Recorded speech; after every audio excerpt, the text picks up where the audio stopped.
setting the whole computer, and I can speak without looking too autistic. No more of the sub-trolling. This is a first video where I'm going to be discussing a number of things, take you to the story so far, things to do with anti-social justice warrior things, I guess. Not something I tend to hear a lot as I wander around. I have to be honest. Stuff you tend to find on the internet, and also anti-cluster B stuff and Asperger related things, and anything else that comes to mind. Like why can't I project my voice very well? I'm trying. So one of the things, I've been living no contact with my family, who I consider to be narcissistic abusers, for nearly a year and a half. I was diagnosed with Asperger syndrome at the age of 29, 6 years ago, and I basically have been living a very isolated life in many respects, apart from meeting people who I want to meet to buy things from, which itself is a little bit of a civil rights nightmare, or how it often feels. And I guess a lot of other people who have the experience of being abused by narcissistic abusers or Asperger's tend to feel a similar sense of social isolation, social ineffectualness. Why did things change? I suppose I've been doing a number of things in recent years where people seem to be structuring my life for me a lot more, even though, in spite of the fact at one time I was one of the brightest people in my year, or one of the highest achieving academic people in my year at school. Secondary school was a boys' school, which perhaps has something to do with the fact that I've never really had any success with the opposite sex, or the same sex. Not that that's my aims. God, what do I sound like? But yeah, the whole situation, is that a submissive gesture? Probably is. But what am I doing? And it's come to me that nobody has a plan. Particularly, nobody has a plan. Even before I learn more about narcissistic abuse, nobody has a plan for you, and if they do, it's probably not a very good one. There seems to be a platoon of people who have secondary, tertiary gain from this, whether or not they're actually in direct collusion with one another, or they actually just happen to be there in my life, or happen to be. And one by one I've gradually got rid of them, like friend who has appointments with a hobby I did, singing. Anyone my friend might know, who I might have known years ago. Most friends I've long lost touch with, even with Facebook. I'm not in touch with anybody from school, even though there used to be a group of us. I mean,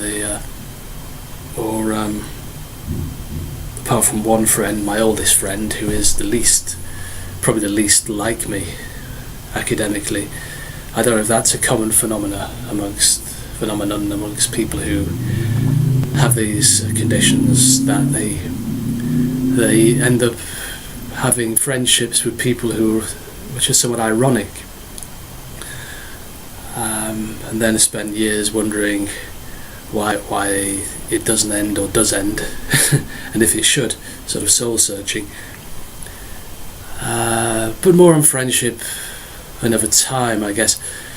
But it was sort of after I have recently, it's been put to me by my careers advisors, mum and dad and various other people, support worker, there's some other Narcs I know, and friends of them, that I should have the highest position of garden maintenance man.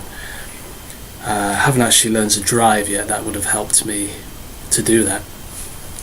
consider what things I used to want to do, considering being a veterinarian. I did some work with animals. Well, you know, when somebody who gets A's in their GCSEs doesn't expect to be a bloody garden maintenance man, no disrespect, but none taken, I'm sure. I must speak up. Yes, I met someone who was autistic recently. He told me I was trying to bend over backwards for him to say things that are only literal, and but he obviously finds me too mumbly or my voice too low, and then he just all he said to me was, "You must speak up," which is so I thought, I get abused by everybody, poor me. But apart from the fact that I myself am supposedly on the autistic spectrum, you wouldn't guess, would you?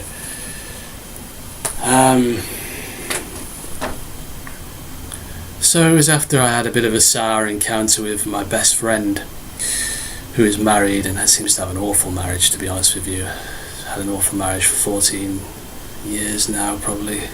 About 12 or 13 last time I saw him. And yeah, I just tend to sit passively, submissively while they argue. And you wonder, well, what is it? Is it the Irish in them? Is it that some people tend to be more arguers, loud? And that's just not me. I'm too Protestant for all that or something. And gradually come to the belief that, well, whatever it isn't going to work for me. Like it's not you, it's me. But I think it is them, and it is toxic to be like that all the time, to be stuck in a relationship which doesn't work. Relationships, that's something other people have, not what I have. Maybe one day, but it just dawned on me even before I found out things about narcissistic abuse that nobody has any plan for me. I mean, even parents, why am I even thinking that way? Even parents who do supply their children with money, I'm assuming, or supply them with the best training and education, or make sure they get those things and those opportunities. Well, even they're not planning for their life. You can't plan for every eventuality. It's a good bet that will help. And it was one of the things my dad said recently, like, oh, it doesn't matter what they do when they're young. Talking about somebody else's child, son. Send them to Eton, that'd be the best bet. Well, you didn't, did you?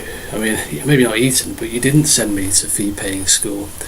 And they do mention things. If you have a parent who says to you something like, "You used to paint a really good painting when you were young.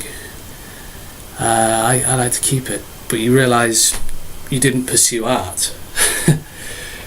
What happened there then? You don't think they're almost keeping the painting or the memory of the painting as a trophy about something they've inflicted on you.